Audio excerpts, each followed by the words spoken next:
മക്കളെ, ശ്രുതി ടീച്ചറാണ് കേട്ടോ. അപ്പൊ നിങ്ങൾ എല്ലാവരും തംബ്നെയിൽ കണ്ടിട്ടുണ്ടാവൂലേ, ആ പരീക്ഷയ്ക്ക് മാർക്ക് കുറഞ്ഞവർ മാത്രം കണ്ടാൽ മതി, അല്ലെങ്കിൽ മാർക്ക് കുറഞ്ഞവർക്ക് വേണ്ടി മാത്രം ഉള്ളതാണ് എന്ന്. ഓണപരീക്ഷ ഇതാ ഇപ്പൊ കഴിഞ്ഞു, പേപ്പറൊക്കെ കയ്യിൽ കിട്ടിയിട്ടുണ്ട്. അതിനിടയിൽ കലോത്സവങ്ങളൊക്കെ ഇങ്ങനെ വരുന്നുണ്ട്. അയ്യോ എന്താ ചെയ്യാ, വീട്ടിൽ നിന്ന് പറയുന്നു മാർക്ക് കുറഞ്ഞു അല്ലെ, സ്കൂളിൽ നിന്ന് ചോദിക്കുന്നു എ ഗ്രേഡ് നിനക്ക് കിട്ടുന്നാണ് ഞാൻ വിചാരിച്ചത് എന്നൊക്കെ പല ടീച്ചർമാരും പറഞ്ഞ് നമ്മളെ ആകെ അങ്ങ് ഡൗൺ ആക്കി കളയും അല്ലേ. അതിനിടയില് എങ്ങനെ പഠിക്കും, ഇത്രയും കാര്യങ്ങളുണ്ട്, ഇനി എന്താ ചെയ്യാ, ഞാൻ ഇത്ര കഷ്ടപ്പെട്ട് പഠിച്ചിട്ടും എനിക്ക് മാർക്ക് കുറഞ്ഞല്ലോ എന്നുള്ള ചിന്തയൊക്കെ നിങ്ങളെ തളർത്തുന്നുണ്ടെങ്കിൽ ഒട്ടും പേടിക്കേണ്ട, നമുക്ക് നോക്കാം എന്താണ് സംഭവിച്ചതെന്ന്. ഇപ്പൊ പരീക്ഷയുടെ കാര്യം ടീച്ചർ പറയാട്ടോ. കാരണം നിങ്ങൾ ഇത്രയും നാളെ എഴുതി വന്ന പരീക്ഷ പോലെ ഓരോ പരീക്ഷയും നമുക്ക് ഓരോ അനുഭവമാണ് അല്ലേ. അപ്പൊ ഈ ഒരു പരീക്ഷയിൽ നിന്ന് നിങ്ങൾക്ക് മനസ്സിലായി എനിക്ക് ആ ഭാഗങ്ങൾ എഴുതാൻ പറ്റുന്നില്ല. ഇപ്പൊ മലയാളം വളരെ ടഫായിട്ട് തോന്നുന്ന ചിലരുണ്ടാവും, പക്ഷെ അവർക്ക് എന്തായിരിക്കും, മാത്സ് ഗണിതം വളരെ ഈസി ആയിട്ട് ചെയ്ത് തീർക്കാൻ പറ്റും അല്ലേ.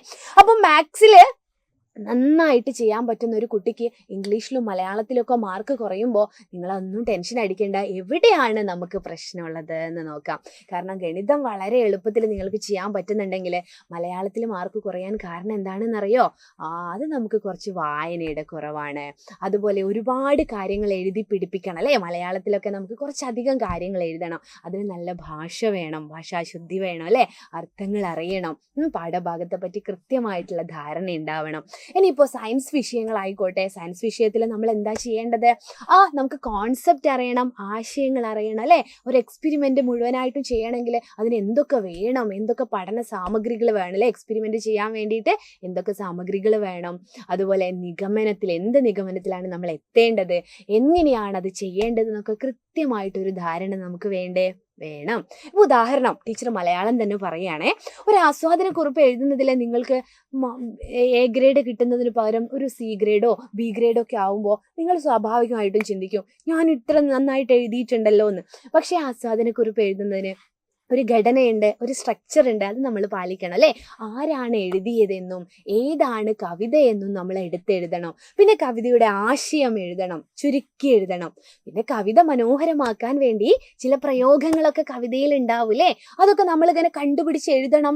അതായത് ഒരു 1 2 വായനയിൽ നമുക്ക് അത് കണ്ടുപിടിക്കാൻ പറ്റും. ഇപ്പൊ ടീച്ചർ പരീക്ഷയ്ക്ക് മോഡലായിട്ട് ഉദാഹരണമായിട്ട് തന്ന കവിത എന്നൊന്നല്ല പരീക്ഷയ്ക്ക് വരിക അല്ലേ. അപ്പോൾ ഏത് കവിത കണ്ടാലും ഇതിലെ ഇന്ന് പ്രയോഗങ്ങൾ ഉണ്ടല്ലോ, അക്ഷരങ്ങൾ ആവർത്തിക്കുമ്പോൾ അതിന് ശബ്ദഭംഗി എന്ന് നമ്മൾ പറയും. അപ്പോൾ ഇത് നോക്ക്, ഈ കവിതയെ മനോഹരമാക്കുന്ന ശബ്ദഭംഗിയും താളഭംഗിയും ഒക്കെ ഉണ്ട് എന്ന് നിങ്ങൾക്ക് എഴുതി വെക്കാം. പിന്നെ ഇഷ്ടപ്പെട്ട വരിയും കാരണവും നിങ്ങളുടെ സ്വന്തം അഭിപ്രായം ഒക്കെ ചേർത്ത് ഒരു ആസ്വാദനക്കുറിപ്പ് മനോഹരമാക്കാം. അതുപോലെയാണ് കത്തും പ്രസംഗവും മറ്റു ചോദ്യങ്ങളൊക്കെ, നിവേദനവും ആയിക്കോട്ടെ അല്ലേ. അതെന്താണ് തന്നിരിക്കുന്നത് എന്ന് ചോദ്യം വായിച്ചിട്ട് കൃത്യമായിട്ട് നമ്മൾ ഉത്തരം എഴുതുക എന്നുള്ളതാണ്. ഇപ്പോൾ ഒരു മൾട്ടിപ്ലിക്കേഷൻ ടേബിൾ അറിയാത്തൊരു കുട്ടിക്ക് എന്ത് ചെയ്യാൻ പറ്റില്ല, ഗുണനവും ഹരണവും ഒന്നും എളുപ്പത്തിൽ ചെയ്യാൻ പറ്റില്ല അല്ലേ. അപ്പോൾ അവർക്ക് അവിടെ സമയത്തിന്റെ പ്രശ്നം വരുന്നു, കൈകൊണ്ട് കൂട്ടി കാലുകൊണ്ട് കൂട്ടി, അപ്പൊ സമയം നഷ്ടപ്പെടുന്നുണ്ട് അല്ലേ. അപ്പൊ അങ്ങനെ ആകുമ്പോൾ അവർ പാതി വഴിയിൽ ആ ചോദ്യം അങ്ങ് ഉപേക്ഷിക്കുകയാണ് ചെയ്യുന്നത്. ഇതൊക്കെ ചെയ്യാൻ വേണ്ടിയിട്ട് നമ്മൾ എന്താണ് എളുപ്പത്തിൽ ചെയ്യുക, നമുക്കറിയാത്ത കാര്യങ്ങൾ ഇപ്പൊ മാത്സിലൊക്കെ വളരെ എളുപ്പത്തിൽ പഠിച്ചെടുക്കാൻ പറ്റും. നമ്മൾ കാണുന്ന ഒരു ചുവരില് അല്ലെങ്കിൽ നമ്മളുടെ ഒരു റൂമിന്റെ വാതിലിന്റെ മുകളിൽ ഒരു മൾട്ടിപ്ലിക്കേഷൻ ടേബിൾ നിങ്ങൾ എഴുതി ഒട്ടിക്കുക. എന്നിട്ടിപ്പോൾ 7 × 7 അല്ലേ, 7 × 7. അപ്പോൾ അത് എത്രയാണ്, 45 ആണോ 46 ആണോ 47 ആണോ 49 ആണോ എന്നൊക്കെ കൺഫ്യൂഷൻ വരും. അപ്പോൾ അവിടെ പോയിട്ട് ഒന്ന് ഓടി നോക്കുക. അപ്പോൾ 7 × 7 49 ആണ് എന്ന് അപ്പം നമ്മുടെ മനസ്സിലേക്ക് കയറുന്നു, അത് അവിടെ തറച്ചു നിൽക്കും. ഇങ്ങനെയൊക്കെയാണ് നമ്മൾ എളുപ്പത്തിൽ പഠിക്കുക. അല്ലാതെ നമ്മൾ പരീക്ഷയോട് അടുപ്പിച്ച് നമ്മളിങ്ങനെ തലകുത്തി മറിഞ്ഞിട്ടൊന്നും ഒരു കാര്യമില്ല അല്ലേ.